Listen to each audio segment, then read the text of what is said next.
सब सम्मानीय जन यहाँ पे आए हुए हैं और आज ये जो भारत गौरव अवार्ड यहाँ में सबको प्रदर्शित किए जाएंगे, तो उसमें हमको भी आमंत्रित किया गया। अब किस वजह से किया गया, कैसे किया गया, ये तो हमें भी पता नहीं, लेकिन बुला लिया गया। मैं डॉक्टर संदेश यादव जी का हार्दिक धन्यवादी हूँ। हमारे आकाश पांडे जी कुछ दिन पूर्व हमसे मिले तो हमें एक आमंत्रण मिला कि आप चंडीगढ़ में आएंगे और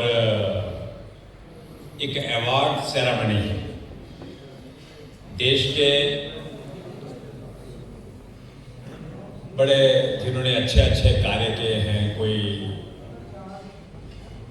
लोकसभा में रहे होंगे, राज्यसभा में रहे होंगे, विधानसभा में रहे होंगे, अच्छे अच्छे खिलाड़ी, अच्छे डॉक्टर, वकील, इस तरह के लोगों को यहाँ पे प्रोत्साहित किया जाता है। तो मुझे अच्छा भी लगा कि कहीं किसने हमें भी याद किया। राजनीति के मान के चलो तो 40 वर्षों के इतिहास में पहली बार ऐसा गौरव अवार्ड मिल रहा है, तो खुशी तो मन में एक होती है, और वो भी राज्यपाल जी के कर कमलों के माध्यम से हमें मिलेगा।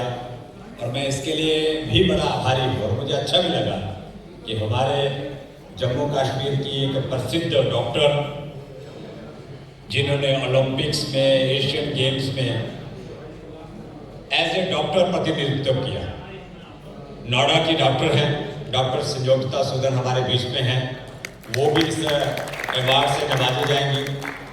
तो अच्छा भी लगता है कि हमारी बहन यहाँ पे इसमें आए हैं, और भी कुछ लोग शायद आने होते, लेकिन हमें भी इसमें आपने आमंत्रित किया। देखिए, अपना तो सीधा सीधा कहना है कि राजनीति में 40 वर्षों का जीवन है।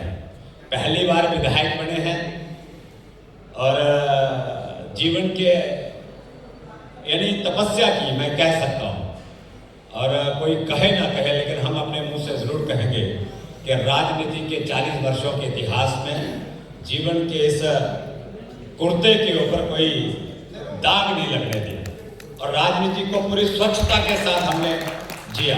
चाहे आंदोलन कैसे भी रहे हो, जम्मू कश्मीर की परिस्थितियां तो आप सबको पता ही है कैसी रहती है, लेकिन जो भी हालात आज़ादी के बाद, स्वतंत्रता के बाद भारत के अंदर भारत के ही एक कोने के ऊपर दूसरे देश के रूप में एक तरह से इसे परिभाषित किया गया। जम्मू कश्मीर के अंदर 2 विधान, 2 निशान, 2 प्रधान, इस तरह की बात थी वहां पे। जब भारत एक, मुल्क एक, तो फिर निशान भी एक रहना चाहिए। जब मुल्क एक, भारत एक, तो निशान भी एक रहना चाहिए, प्रधान भी एक रहना चाहिए, संविधान भी एक रहना चाहिए। लेकिन ये विचित्र घटना अगर कहीं पे घटी तो जम्मू कश्मीर में हुआ। ये सब मैं कह सकता हूँ, आजादी तो हमको 47 में मिल गई, लेकिन सही मायने में आजादी में आपको सच में कहूं कि 19 के बाद, और वो 5 अगस्त के बाद हमको मिली, कि जब भारत के साथ जम्मू कश्मीर का आपस में एक मिलाप हो, एक भारत की संरचना जो है, जो आदरणीय प्रधानमंत्री जी ने सुझाई, देश के लौह पुरुष आदरणीय गृह मंत्री जी ने जिसको परिभाषित किया, और जम्मू कश्मीर के अंदर आज तिरंगा भी एक है, आज राज्य भी एक है, संविधान भी एक है। आज भारत की हर वो वहां पे इंप्लीमेंट बात होती है जो कभी नहीं हुआ करती थी। तो इसके लिए भी मैं आप सबको बधाई भी देना चाहूँगा, और वर्तमान में भारत सरकार से भी इसके लिए उनको बधाई के पात्र तो है ही।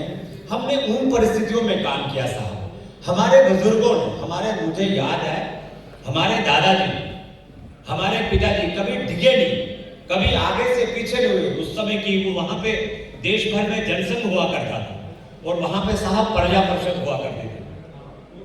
वहां पे गोली दाग दी जाती थी जो तिरंगा झंडा फहराया करता था।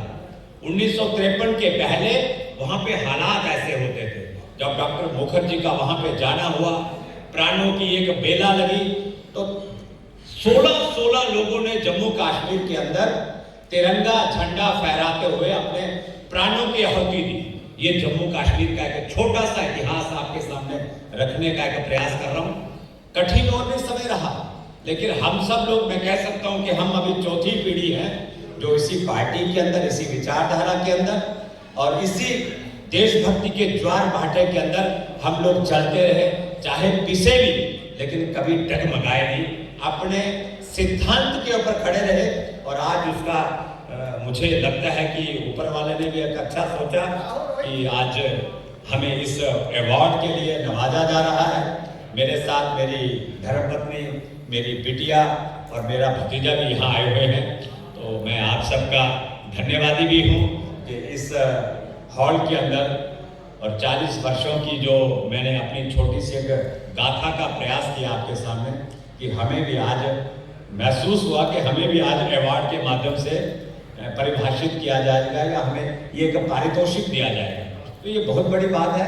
मैं आदरणीय अपने डॉक्टर संदेश यादव जी का और आदरणीय पांडे जी का, हमारी बहन जी का, मैं भी उनके विचार सुन रहा था यहाँ पे। मुझे अच्छा लगा कि इस तरह की सोच, इस तरह की विचारधारा अपने लोगों में रहे और यहाँ पे बड़े अच्छे लोग। हम तो राजनीति में है साहब, राजनीति को तो लोग कई तरह से तोड़ते होंगे, लेकिन इसमें बड़े बड़े खिलाड़ी, डॉक्टर, वकील और भी अन्य जिन्होंने समाज के लिए कई तरह का बलिदान दिया होगा, काम किए होंगे इस देश के लिए, इस तिरंगे के लिए। और भारत की अरुण ध्वजा, भारत का तिरंगा दुनिया के अंदर कैसे फहराए और भारत विश्व के अंदर एक अपनी छटा कैसे बिखेर पाए, ऐसा लगता है कि वर्तमान के अंदर वो छटा, वो भारत का ध्वज, भारत का तिरंगा और भारत की अरुणोदय जो गाथा है, वो आज दुनिया इस बात को महसूस कर रही है।